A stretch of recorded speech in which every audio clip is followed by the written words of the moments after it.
Hello guys, pag-usapan lang natin ang breaking news na exclusive nga naman guys na pinag-uusapan ng mga netizens at ng mga Katden fans. Balikan ang saya ni Catherine kapag kasama niya si Alden.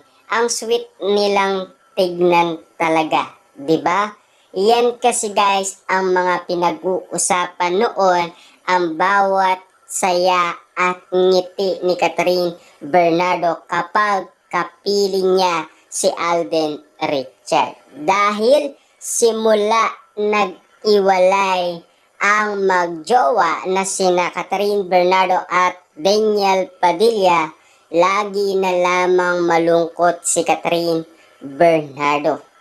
Pero nung nagkasama silang dalawa ni Alden Richard at Catherine Bernardo, bumuhos ang iba't ibang reaksyon ng mga netizens patungkol umano sa bawat saya at ngiti ni Catherine Bernardo kapag kasama niya si Alden Richard. Na alam naman natin, meron nang kumakalat sa social media na nag-date na daw sina Catherine Bernardo at Alden Richard. Meron ngang dinner date, meron pang nanood sila ng sine, at lalong-lalo na kinontinue nila ito sa Canada at spotted nga naman sila sa may Calgary downtown. Doon spotted na nakita sina Alden Richard at Catherine Bernardo.